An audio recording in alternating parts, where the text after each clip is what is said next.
days before the Montreal Marathon with Ken Royds, who knows all about the elite athletes.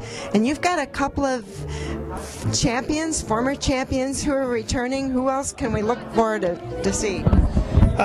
We have the last year's returning champion, Mokono, and he will be challenged by a guy called Moriko Chipumja. And on the girls' side, the Ethiopian girl that was winning, unfortunately couldn't get her visa in time, or refused a visa to come here.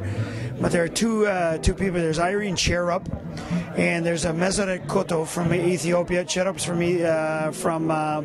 Kenya, and Cherub has about a half a dozen marathon victories under her belt. She has run 2:34. Koto has been as low as 2:32.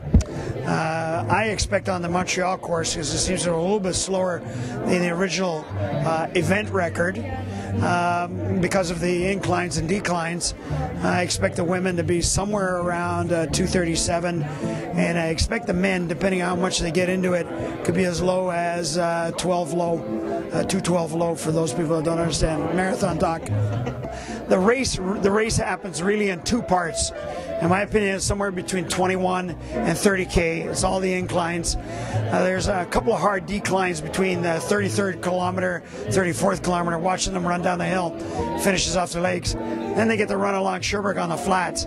But then they got to go P9, a long incline, then a long decline along the backside of the botanical gardens. And then they're flat coming along onto Sherbrooke. And then, of course, that last 400 meters down into the Olympic Stadium is enough to toast your legs. If it's really close, those particular sections of the courses will determine who wins in the end. Well, you know, it's pretty interesting. We were just talking to Violetta Kriza, who's won this race 3 times and was third last year in a very close race. And she mentioned the challenge of that last 10K and thinking the whole race about having to go up that incline. Yeah, there's no two ways about it. I've coached a young lady who was leading twice going up that section on the P9. And she just plain cramped up to that point and couldn't even run, and ended up in I believe a 4th and 5th on the 2 occasions. But someone once said that marathon is 30 kilometers of tourism and 12 kilometers of hell. And there's no two ways about it. You know, we hear about people running marathons all the time, and I don't care. When you win a marathon, you've done something. It doesn't matter what the time is. And you could be in a marathon, you win in 3 hours. It's just as hard for the 3-hour runner as it is for the person who goes 2:10. So, you know, it's not a joke. And the weather here, yes, can be a factor. I don't think that'll be that big of a factor. I would suggest, though, that the skinnier the individual when it's hotter, the two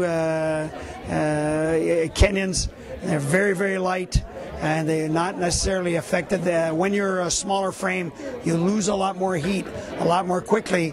Someone like Kreza, who's a little bit more muscular, doesn't lose the heat as quickly, and that generally tells in the last couple of kilometers of the race.